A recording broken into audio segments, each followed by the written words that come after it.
యేసయ్యా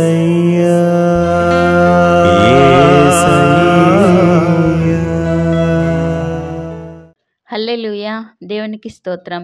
ఈ వాక్యం వింటున్న వారందరికీ యేసుప్రభు వారి నుండి ఆశీర్వాదం, ఆరోగ్యం, ఐశ్వర్యం, సంతోషం, సమాధానం, నిరీక్షణ కలగాలని ప్రార్థిస్తూ సమస్త మహిమ, ఘనత, స్తోత్రం యేసుప్రభు వారికే చెల్లిస్తూ ఈరోజు మనం పరిశుద్ధ గ్రంథం నుండి సామెతల గ్రంథం 10వ అధ్యాయం 23వ వచనం చదువుకుని ధ్యానించుకుందాం.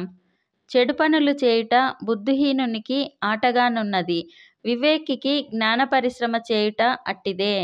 దేవుడు మనలను వివేకులుగా పిలిచారు కాబట్టి మనము జ్ఞాన పరిశ్రమ చేయటం మనకు హాబీలాగా ఉండాలి. మనకు జ్ఞానం కలిగేది పరిశుద్ధ గ్రంథం చదువుట వలన. కావున మనం తప్పక ప్రతిరోజు పరిశుద్ధ గ్రంథం చదవాలి. మనము బుద్ధిహీనులై చెడు పనులు చేయకూడదు. ఇది ఉపమానం ద్వారా తెలుసుకుందాం. నట్టి అనే ఒక తిక్క ఉడతకు ఒక మెరిసే బంగారు క్యారెట్ దొరికింది.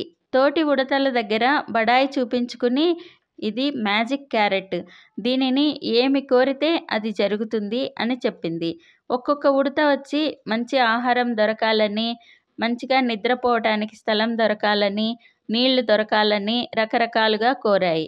ఈ తిక్క ఉడత వాటిని ఆట పట్టిద్దామని అందరి తోకల రంగులు మారిపోవాలి అని కోరింది.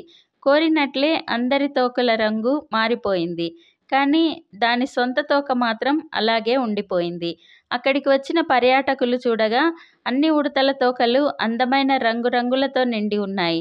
అవన్నీ వింత రేర్ జంతువులేమో అనుకుని జనాలంతా వాటితో ఫోటోలు దిగటం, వాటికి ఆహారం ఇవ్వటం, నీళ్లు ఇవ్వటం, వాటికి మంచి స్థలం ఏర్పాటు చేయటం చేశారు. ఈ తిక్క ఉడతని ఎవరూ పట్టించుకోలేదు. దీంతో బుద్ధి తెచ్చుకున్న ఆ ఉడత ఎవరిని ఆట పట్టించకూడదు, ఎవరిని బాధపరచకూడదు అని తెలుసుకుంది. సామెతల గ్రంథం 26వ అధ్యాయం 18, 19 వచనాలలో తెగులు అమ్ములు కొరువులు విసురు వెర్రివాడు తన పొరుగువాన్ని మోసపుచ్చి నేను నవ్వులాటకు చేసి తినని పలుకువానితో సమానుడు. తెగులు అమ్ములు అంటే నిప్పుతో కూడిన బాణాలు. కొరువులు ఇంటి మీదకెక్కి విసురుతూ పక్కవారి ఇళ్ళు తగలబడిపోతుండగా నేను నవ్వులాటకు చేశాను అంటే, తమాషకు చేశాను అంటే అది ఎంత వెర్రితనం, ఎదుటివారు దానివల్ల ఎంత నష్టపోతారు. దేవుని జ్ఞానం లేనివాడు కూడా ఇటువంటి వాడితో సమానం అని వాక్యం తెలుపుతోంది. బుద్ధిహీనతతో చెడు పనులు చేయటం వలన మనం వెర్రివారి వలె ఎంచబడే ప్రమాదం ఉంది.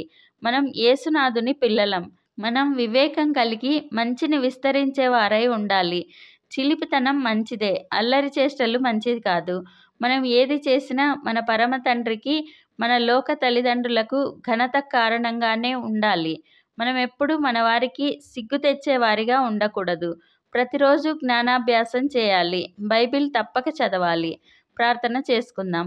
ప్రభువా, దేవా, సర్వాధికారి తండ్రి, మీ పరిశుద్ధ పాదాలకు వందనాలు, స్తుతులు, స్తోత్రాలు నాయనా. మీరు మా జీవితాల్లో జరిగించిన మేళ్ళన్నింటికీ వందనాలయ్యా. మేము బుద్ధిహీనత కలిగి ఉండక మీ పనిని నిష్ఠతో చేసేందుకు సహాయం చేయండి. వెర్రితనం లేక మీ దైవ జ్ఞానంతో నింపబడేందుకు సహాయం చేయండి. మీరు ఇచ్చిన పరిశుద్ధ గ్రంథం చదువుతూ మీతో సమయం గడిపితే ఇది మాకు సులువుగా లభిస్తాయి అని తెలుపుతున్న దేవా, వందనాలయ్యా. ఈ ప్రార్థనలో పాల్గొనే వారందరూ బుద్ధిగా జ్ఞానాభ్యాసం చేసేందుకు సహాయం చేయండి. వారు జయ జీవితం కలిగి ఉండేందుకు సహాయం చేయండి.